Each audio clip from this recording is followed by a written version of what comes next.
Hello friends, मेरा नाम मनीष कुमार वर्मा है। मैं रियल एनालिसिस का लेक्चर 1 शुरू करने जा रहा हूँ। मैं इसमें आपको बताऊंगा कार्टेशियन प्रोडक्ट और इसकी कुछ प्रॉपर्टीज़ के बारे में। कार्टेशियन प्रोडक्ट दो सेट का कैसे डिफाइन करते हैं और दो से ज़्यादा सेट होंगे तब कैसे डिफाइन करेंगे, और इसकी कुछ प्रॉपर्टीज़ हैं।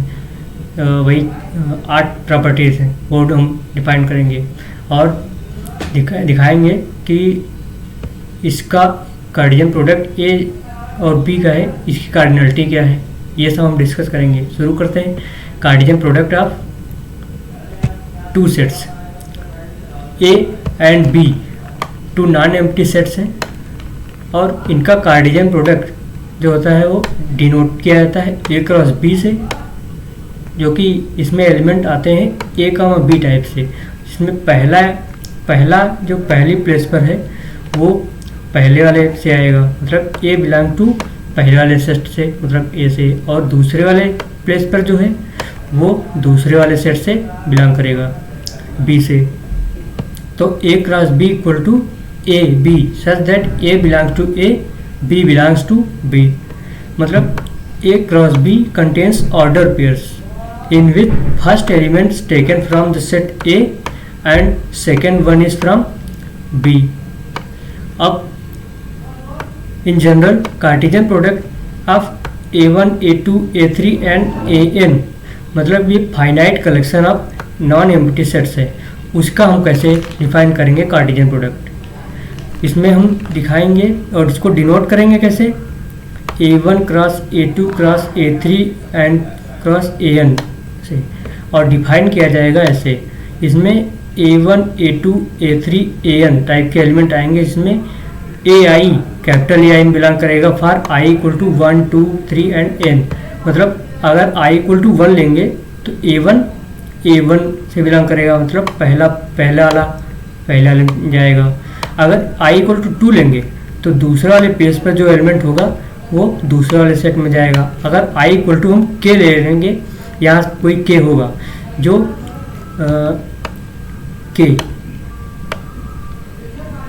के हमारा लाइक करेगा 1 एंड n के बीच में, ठीक, 1 एंड n के बीच में लाइक करेगा k। तो ए के बिलोंग टू कैपिटल ए के, यहाँ पर कोई के होगा ए के, वहाँ पर यहाँ पर का कोई एलिमेंट स्मॉल ए के होगा जो उसमें बिलोंग कर जाएगा। तो ऐसे हम finite collection of non empty sets, यहाँ पर n सेट्स ले लिए, यहाँ पर n टपल्स आएंगे, इसलिए अगर n से ज़्यादा लेंगे तो वो उतने टपल्स आएंगे। It is the set of n tuples. अगर हम n की वैल्यू 10 ले लें, फिक्स कर दें n इक्वल टू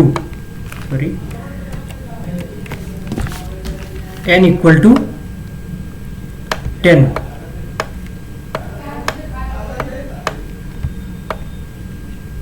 तो कितने टपल्स आएंगे, तो यहाँ बस 10 ही आएंगे, 10 टपल्स आएंगे। जहाँ A10 कैपिटल A10 में होगा, A9 कैपिटल A9 में होगा। ओके, तो यहाँ से वहाँ n की वैल्यू 10 रखने पर 10 टपल्स आएंगे। और यहाँ 2 एलिमेंट थे, तो इनको हम कहेंगे ऑर्डर्ड पेयर्स बोलेंगे इनको, ठीक। अब एग्जाम्पल देखते हैं।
वो 1 और n के बीच में होगा। ओके, तो a k belongs to A capital A k, मतलब ये सेट है n टपल्स का, इसमें n टपल्स आएंगे और इसमें क्या आते थे, इसमें ऑर्डर्ड पेयर्स आते थे। अब एग्जांपल्स देख लेते हैं इसके। एग्जांपल नंबर 1, ये इसमें क्या कहता है कि अगर एक सेट है जिसमें कि 1,2 एलिमेंट है and B A B C element है, तो ए क्रॉस बी हमें निकालना है। तो कैसे निकालेंगे, इस टाइप से लिखेंगे ए क्रॉस बी। आप देखेंगे कि इसमें का पहला एलिमेंट लेंगे, उसको ऐसे ऐसे एरो शो कर रहा है 1, ए, ये लिखा। ऐसे ही 1, बी, 1, सी, 2, ए, यहाँ से 2, बी, 2, सी, मतलब इसमें कितने एलिमेंट हो गए, 6 एलिमेंट हो गए। तो कार्डिनलिटी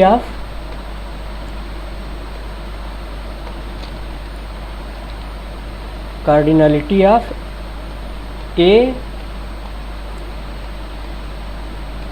क्रॉस बी जो होगी वो इक्वल टू होगी cardinality of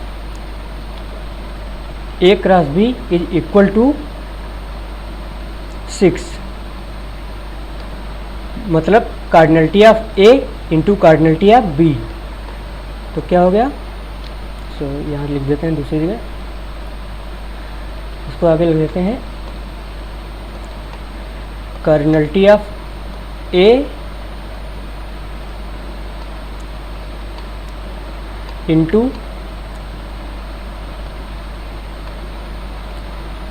cardinality of B, ये हो गया।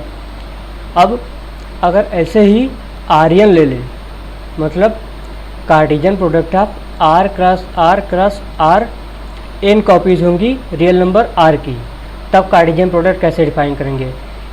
ए क्रॉस बी में तो हमारे टपल ऑर्डर्ड पेयर्स आ रहे थे, अब इसमें n टपल्स आएंगे। ए आई बिलोंग कर रहा है r से, it is collection of n tuples from real number. Okay, now next अब कुछ रिजल्ट करेंगे, इस पे देखते हैं कौन सा रिजल्ट है हमारे पास। Results on Cartesian product.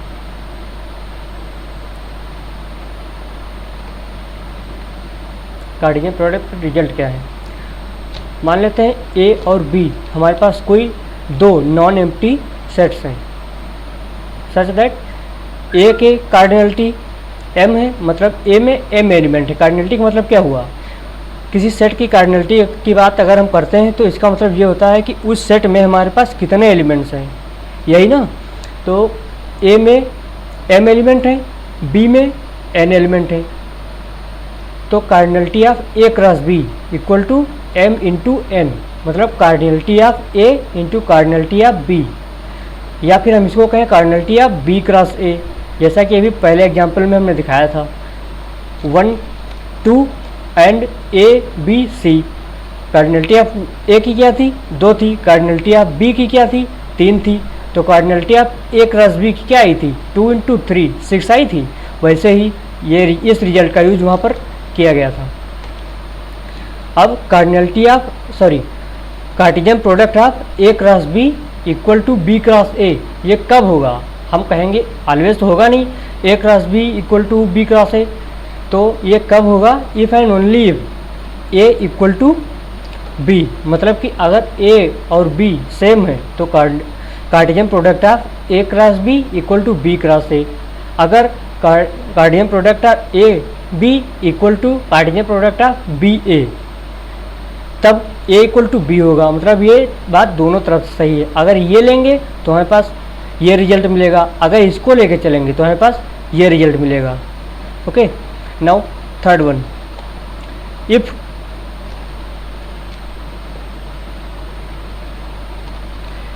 C be any set, C कोई भी सेट है, हम ये नहीं कह रहे हैं कि एम्प्टी है या नॉन एम्प्टी है, वो बाद में देख लेंगे, पहले ले रहे हैं कि सी कोई सेट है एंड ए और बी कोई ऐसे सेट हैं सच दैट ए बी में कंटेन है। ठीक, सी कोई सेट हो गया, ज़रूरी नहीं है कि हमारे पास ये एम्प्टी ही है या नॉन एम्प्टी, हमको नहीं पता है अभी।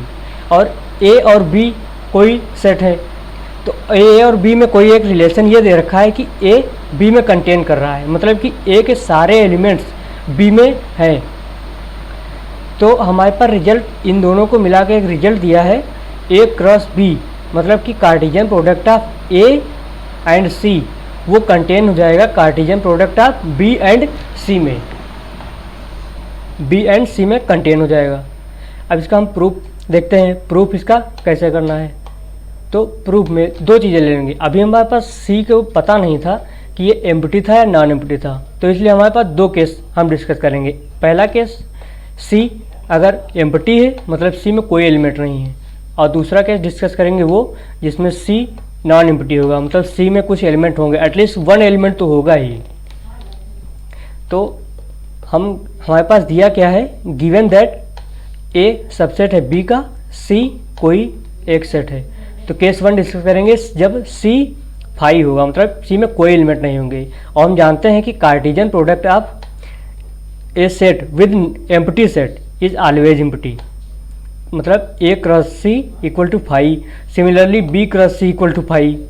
तो जब ये फाई ये है, कोई भी सेट अपने सेट में तो कंटेन होगा ही, तो वह उस स्टेटमेंट से ये रिजल्ट आ गया, मतलब कि A cross C contained in B cross C.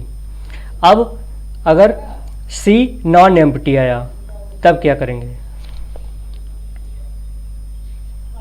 C non empty है तो हमारे पास रिजल्ट आएंगे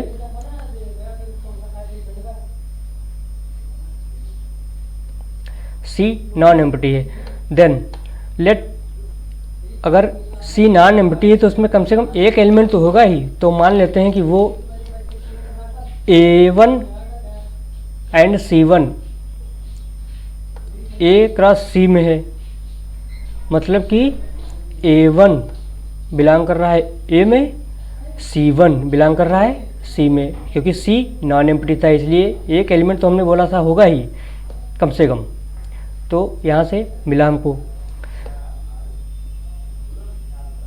सिंस ए सबसेट है बी का, ये हमको दे रखा है ए बी का सबसेट है, तो ये इम्प्लाई क्या कर रहा है कि एक A1 अगर बिलोंग कर रहा है ए में तो वो बी में भी होगा, क्योंकि ये सबसेट है बी का। एंड एज C1 बिलोंग कर रहा है सी में, this implies A1 comma C1 ये बिलोंग कर जाएगा बी में, क्योंकि A1 ए में बिलोंग कर रहा था और बी में भी बिलोंग कर रहा था, और यहाँ हमारे पास था A1 C1 ए क्रॉस सी में बिलोंग कर रहा था, इस वजह से A1 C1 बी में बिलोंग कर गया। अब हम लेके चले थे कि ए क्रॉस सी से एक एलिमेंट लेके चले थे, हमने दिखा दिया कि वो एलिमेंट बी क्रॉस सी में है, तो इसका मतलब क्या हुआ, ए क्रॉस सी बी क्रॉस सी में कंटेन्ड है। ठीक, तो इस तरह से प्रूव हो गया कि अगर ए सबसेट है बी का और सी कोई सेट है, ज़रूरी नहीं कि एम्प्टी हो या नॉन एम्प्टी हो, अभी यहाँ से देख लिया, तो ए क्रॉस सी कंटेन हो जाएगा बी क्रॉस सी में। अब result 4,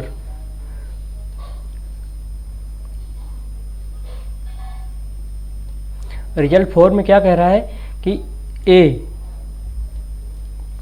cross B union C, मतलब Cartesian product of A to B union C is equal to A cross B union A cross C. अब इसको कैसे प्रूव करेंगे, दो सेट को अगर इक्वल दिखाना है तो क्या करते हैं, एक को पहले दिखाते हैं कि दूसरे का सबसेट है, फिर दूसरे वाले को भी दिखा देते हैं कि पहले वाले का सबसेट है, तो दोनों इस तरह से इक्वल हो जाते हैं। दोनों आर्गुमेंट को हम मिला देंगे तो ये इक्वल शो कर जाएंगे।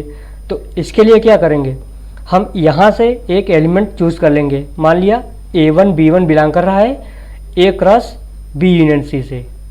तो जब A क्रॉस B से कोई A1 B1 बिलोंग कर रहा था तो कार्टेशियन प्रोडक्ट की डिफिनेशन से A पहले सेट में होता था और दूसरा वाला दूसरे सेट में होता था। तो यहाँ से क्या हुआ, पहला वाला A1 पहले वाले सेट में होगा A में और दूसरा वाला मतलब B1 ये जाएगा B यूनियन C में। तो चूँकि यहाँ से क्या कर रहे हैं, A1 बिलोंग कर रहा है A में एंड या इसमें दो कंडीशन, क्योंकि यूनियन है, इंटरसेक्शन तो है नहीं कि दोनों में हो जाएगा। तो B1 जो बिलोंग कर रहा है B यूनियन C में, तो या तो वो B में होगा या तो C में होगा। तो मतलब यहाँ से डिफाइन कर दिया either B1 belong to B और B1 बिलोंग टू C।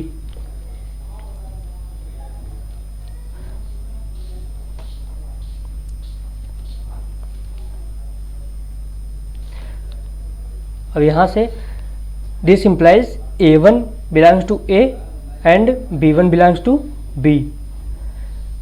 और मतलब यूनियन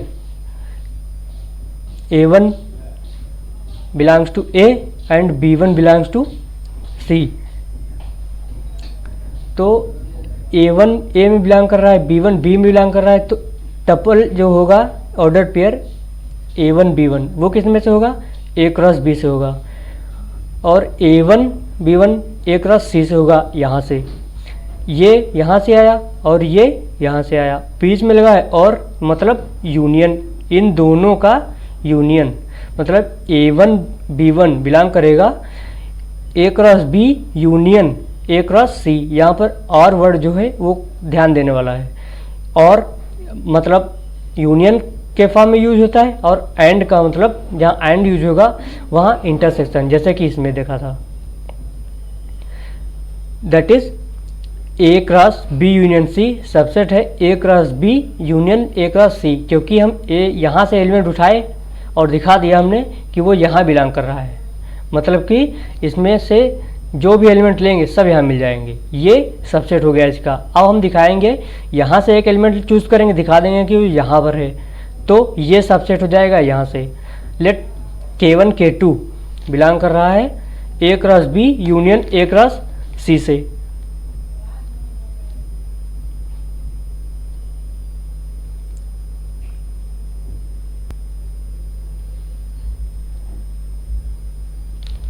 ठीक, एक एलिमेंट लेंगे K1 K2 बिलोंग कर रहा है जो A cross B union A cross C।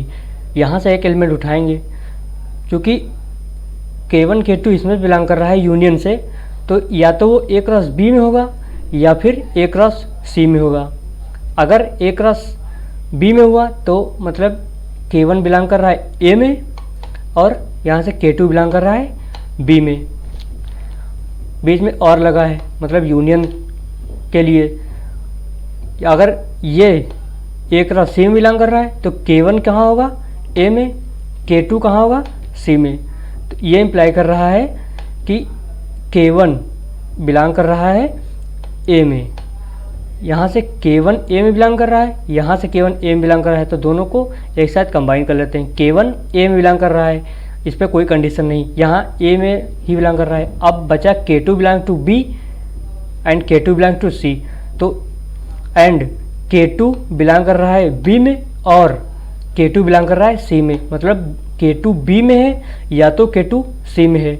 तो इसके कहने का मतलब ये हुआ कि K2 B यूनियन C में तो होगा ही 100%। यहाँ पर पक्का नहीं बता रहा था कि B में है या C में है, कन्फ्यूजन कर रहा था, उसको खुद नहीं पता था कि हम किस में जाएंगे, लेकिन यहाँ से पता चल गया कि B यूनियन C में तो जाएंगे ही, भले ही इसमें से किसी में हो। तो K1 A में ही था, तो मतलब अगर K1 A में है, K2 B यूनियन C में है, तो K1 K2 ये ऑर्डर्ड पेयर जो होगा वो किस में होगा, A cross B union C, मतलब इन दोनों के कार्टेशियन प्रोडक्ट में तो होगा। तो लेके चले थे यहाँ से एलिमेंट, दिखा दिए यहाँ, तो मतलब कि ये इसका सबसेट हो गया। तो एक इक्वेशन ये थी हमारे पास कि A cross B union C subset था A cross B union A cross C, और एक इक्वेशन यहाँ से आई कि A cross B union A cross C subset हमको मिल गया A cross B union C का। तो इन दोनों को कंबाइन करेंगे तो हमारे पास रिजल्ट हमारे जो प्रूव करना था वो मिल जाएगा। ओके, अब नेक्स्ट देखते हैं रिजल्ट क्या है। अगला रिजल्ट है फिफ्थ रिजल्ट, ए क्रॉस बी इंटरसेक्शन सी। अभी यूनियन था, अब इंटरसेक्शन में आया, तो लगभग वैसे ही प्रूफ रहेगा, equal to A cross B intersection A cross C. And six result क्या है, A cross B intersection C cross D equal to A cross C A intersection C Cartesian product B intersection D. And seventh result क्या कह रहा है कि अगर A intersection B की cardinality M है, मतलब ए और बी में कॉमन एलिमेंट एम है, then cardinality of A cross B intersection cardinality of B cross A, इसमें एम स्क्वायर एलिमेंट होंगे। एट्थ रिजल्ट, ए बी का सबसेट है, मतलब ए के सारे एलिमेंट बी में है और सी के सारे एलिमेंट डी में है, तो ए क्रॉस सी के सारे एलिमेंट बी क्रॉस डी में होंगे। अब प्रूफ देखते हैं फिफ्थ वाले का। फिफ्थ वाला कैसे प्रूफ किया जाएगा, क्या था, A cross B intersection C equal to A cross B intersection A cross C. ऐसा लग रहा है कि ये इस पर पूरा ऐसे ही एज इट इज डिस्ट्रीब्यूट हो गया है, देखने में लग रहा है। चलिए देखते हैं कैसे आया। A1 B1 ए क्रॉस बी इंटरसेक्शन सी से ले लिया, जैसे कि अभी फोर्थ में प्रूफ किया था, इसको पहले इसका सबसेट दिखाया, फिर इसको इसका दिखा दिया, फिर दोनों को इक्वल हो गए। अब क्योंकि यहाँ से A1 B1 बिलोंग कर रहा है ए क्रॉस बी इंटरसेक्शन सी से, तो A1 A में बिलोंग कर गया और B1 बी इंटरसेक्शन सी से बिलोंग कर गया। तो यहाँ से आया A1 A में और B इंटरसेक्शन C में है, मतलब कि कॉमन है, वो B में भी है और C में भी है। लेकिन यूनियन में ऐसा नहीं होता है। यूनियन में अगर B यूनियन C में है, ये B1, तो या तो B में होगा या तो C में होगा। लेकिन इंटरसेक्शन में ये होता है कि इंटरसेक्शन का मतलब होता है कॉमन एलिमेंट। B1 जो है इन दोनों का कॉमन एलिमेंट है, B में भी है C में भी है। तो इंटरसेक्शन के लिए एंड का यूज़ करते हैं और यूनियन के लिए और का यूज़ करते हैं। तो देखते हैं कि A1 A में था, B1 B में है एंड B1 C में भी है। दिस इम्प्लाइज A1 A में है, B1 B में है एंड A1 A में है एंड B1 C में है। तो इनको कंबाइन को कार्टेशियन प्रोडक्ट में, तो ये आएगा A1 B1 बिलोंग कर रहा है A क्रॉस B में, okay, and A1 B1 belong कर रहा है A intersection A Cartesian product C में। तो हमको मिला क्या कि A1 B1 ए क्रॉस B में भी है और A1 B1 ए क्रॉस C में भी है। तो मतलब कि ये एलिमेंट जो है इन दोनों में कॉमन है, मतलब इंटरसेक्शन में है। तो A1 B1 बिलोंग कर गया A cross B intersection A cross C में, ठीक। मतलब ए क्रॉस B से हम element A cross B intersection C से एलिमेंट लिए, इसमें दिखा दिए, तो ये इसका सबसेट हो गया। अब यहाँ से एलिमेंट चूज़ करेंगे, दिखाएंगे कि यहाँ पर है। देखिए एक एलिमेंट K1 K2 ले लिया, जिसमें K1 और K2 ए क्रॉस B में है, चूँकि intersection and K1 K2 A cross C में है। ये दोनों ए क्रॉस B में भी है और ए क्रॉस C में भी, दोनों में है। तो अगर ये वाला देखें तो K1 A में है, K2 B में है, ठीक। और यहाँ से देखो तो K1 A में है, K2 C में है। अब यहाँ K1 A में है, यहाँ से K1 A में है, K1 A में है, इसको एक ही बार लिख लो, बार बार लिखने की जरूरत नहीं है। K2 B में है, अब इसको देखो K2 B में भी है और K2 C में भी है, मतलब K2 B और C दोनों में है। तो क्या हो गया, कॉमन एलिमेंट हो गया हमारे पास। तो इसलिए यहाँ इसको एंड से रिलेट कर दिए, K2 B में है एंड K2 C में है। तो मतलब K1 A में हो गया, K2 B इंटरसेक्शन C में भी है। तो K1 K2 जो बिलोंग करेगा वो A cross B union B intersection C में है। मतलब K1 K2 cartesian product of A to Cartesian product of B intersection C, इसमें से मिल गया। तो अब हमारे पास आया क्या कि ये सबसेट हो गया A cross B intersection C का। अब इक्वेशन 1 और इक्वेशन 2 दोनों को कंबाइन करेंगे तो हम देखेंगे कि A cross B intersection C equal to A cross B intersection A cross C। ठीक, अब 6 वाले का प्रूफ करेंगे। तो 6 वाला क्या कह रहा था, देखते हैं 6 वाला क्या कह रहा था भाई। 6 वाले में था कि A cross B intersection C cross D equal to A intersection C cross A B intersection D। तो इसको कैसे प्रूव करेंगे, चलिए देखते हैं। चलो आ गया। ठीक, अब मान लेते हैं कि A cross B intersection C cross D same वैसे ही है, कुछ भी नहीं करना है। मैं थोड़ा सा ध्यान देने की ज़रूरत है वरना हो नहीं पाएगा। तो यहाँ से एक एलिमेंट ले रहे हैं AB, यहाँ से एलिमेंट लिए तो इसका मतलब इंटरसेक्शन है। इंटरसेक्शन का मतलब क्या हुआ, AB जो होगा वो A क्रॉस B में भी होगा और C क्रॉस D में भी होगा। अगर AB A क्रॉस B में है तो A बिलोंग कर रहा है A में, B बिलोंग कर रहा है B में। और अगर A क्रॉस AB बिलोंग कर रहा है C क्रॉस D में तो वो A C में भी होगा और B D में भी होगा। इसका मतलब क्या हुआ, यहाँ से क्या दिए, यहाँ से था A में बिलोंग कर रहा था और यहाँ क्या था, A C में बिलोंग कर रहा था। मतलब कि A C और कैपिटल A दोनों में है। तो इनको एक साथ लिख लिया और एंड से रिलेट कर दिए। A कैपिटल A में भी है एंड A C में भी है।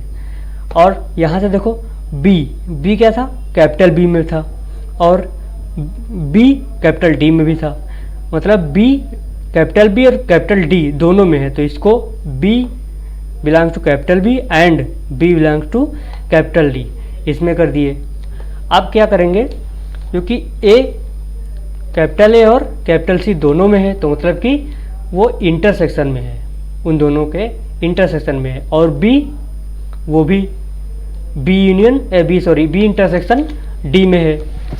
तो अगर हम कार्टेशियन प्रोडक्ट इनका और इनका लें, A intersection C Cartesian product B intersection D, तो ये क्या हो जाएगा, A B टाइप के एलिमेंट आएंगे।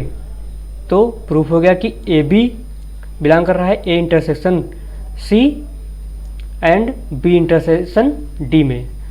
तो यहाँ से क्या आया, हम लेके चले थे एलिमेंट इसमें से और दिखा दिए कि वो एलिमेंट इसमें आ गया। हो गया ना मैजिक, इसी को मैजिक कहते हैं।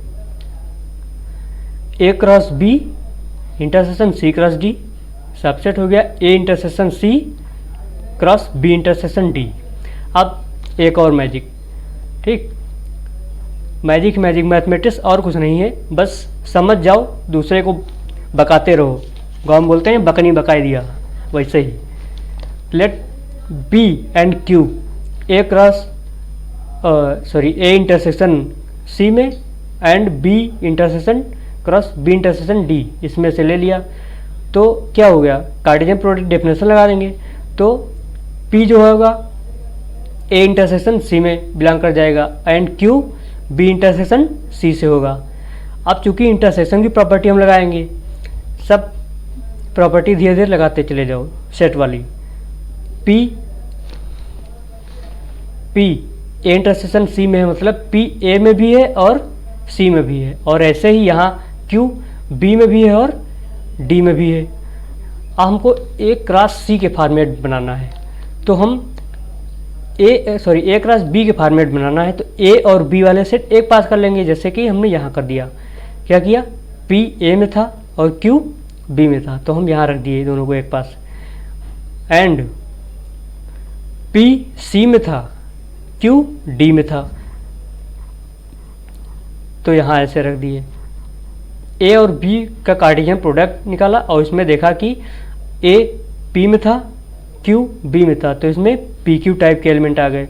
ऐसे ही P Q belong to C Cartesian product D, तो यहाँ से क्या आएगा, एंड लगा है, चूंकि एंड का मतलब इंटरसेक्शन, तो पी ए क्रॉस बी में था, P Q A cross B में था, P Q C cross D में था, मतलब ये एलिमेंट जो है कॉमन हो गया है cross B and C cross D का, तो ये A cross B intersection C cross D में चला गया। अब हमको पता चल गया कि यहाँ से एलिमेंट जब लिए थे तो बेटा वो यहाँ पर आ गया था, तो इसका मतलब क्या हुआ, ये इसका सबसेट हो गया। हमने पहले दिखाया था कि A cross B intersection C cross D subset है A intersection C cross B intersection D तक का, और यहाँ हमने दिखा दिया कि A intersection C cross B intersection D subset है A cross B intersection C cross D. तो इन दोनों को अगर हम कंबाइन करें और देखें तो ये इंप्लाई करेंगे, ये इक्वल हो जाएंगे दोनों, ठीक। मतलब नेक्स्ट रिजल्ट देखते हैं, बढ़ जा भाई। हाँ, तो अब यहीं ख़त्म करते हैं। इसमें जो ये रिजल्ट नंबर 7 एंड 8 है, इसमें ट्राई करिए, आप लोगों के लिए एक्सरसाइज है, ओके। और इसका सॉल्यूशन और ये जो 8 के नोट्स हैं हम डिस्क्रिप्शन में अपने टेलीग्राम चैनल का लिंक दे देंगे, उसमें से आप डाउनलोड कर सकते हैं। उसमें ये इनका प्रूफ भी दिया रहेगा, ठीक। और जिसको अगर ना समझ में आएगा वहाँ से तो आप बता दीजिए, कमेंट कर दीजिएगा, हम समझा देंगे, ठीक है। और हमारे चैनल को लाइक करिए, वीडियो पसंद आया तो लाइक करिए, सब्सक्राइब करिए और शेयर करिए, हमको भी मौका दीजिए आपकी सेवा का, ठीक है। चलिए ख़त्म करते हैं, ठीक।